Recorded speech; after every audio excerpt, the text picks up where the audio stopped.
ఆచి చికెన్ మసాలా.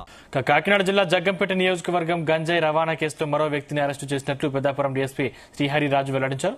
గత సెప్టెంబర్లో కిర్లంపూడి మండలం రాజుపాలెం వద్ద 355 కేజీల గంజాయి రవాణా చేస్తున్న వ్యక్తులను అరెస్టు చేశామన్నారు.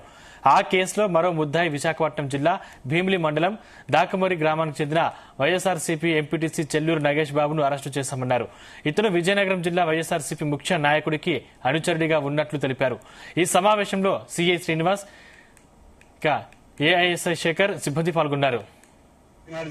కాకినాడ జిల్లా జగ్గంపేట సెక్షన్కి సంబంధించి కాకినాడ ఎస్పీ గారు శ్రీ జి బిందుమాల ఐపీఎస్ వారు, అలాగే ఏపీ పోలీస్ శాఖకు సంబంధించి ఈగిల్ డిపార్ట్మెంట్ వారి యొక్క సహకారంతోనే ఆదేశాలతో 2025 సెప్టెంబర్ 29వ తారీఖుని మన కిర్లంపూడి లిమిట్స్ లో ఈ గంజాయి అక్రమ రవాణా సంబంధించి 3 ముద్దాయిల్ని అరెస్ట్ చేయడం జరిగిందండి. అప్పట్లో మీ అందరికీ తెలుసు 355 కేజీల పైగా గంజాయిని, ఒక ఇన్నోవా కార్ని ఇవన్నీ కూడా సీజ్ చేయడం జరిగింది.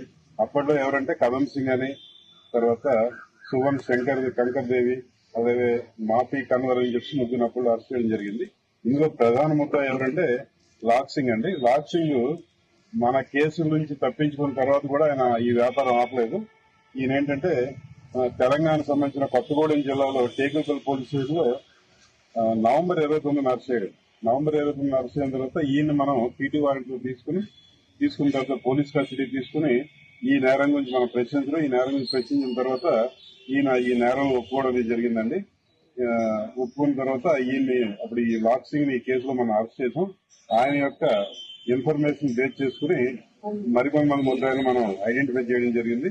అందులో భాగంగా ఈ రోజు చెల్లూరు నగేష్ బాబు అని చెప్పేసి ఈయన విశాఖపట్నం జిల్లా భీమిలి మండలం దాకమారి అనే విలేజ్ సంబంధించిన ఆయన. ఈయనకి ఈ కేసులో ఉన్న ముద్దాయికి కొంత ఆర్థికపరమైన లావాదేవీలు ఉన్నట్టుగా తెలిసింది. ఫోన్ పే ద్వారా ఒక 55,000 రూపాయలు ట్రాన్స్ఫర్ అయినట్టు, అలాగే కొన్ని ఆర్థిక లావాదేవీలు కూడా పోలీస్ దర్యాప్తులో వచ్చింది. కాబట్టి ఆ వ్యక్తిని కూడా ఈ కేసులో ఈ రోజు అరెస్ట్ చూపిస్తున్నామండి.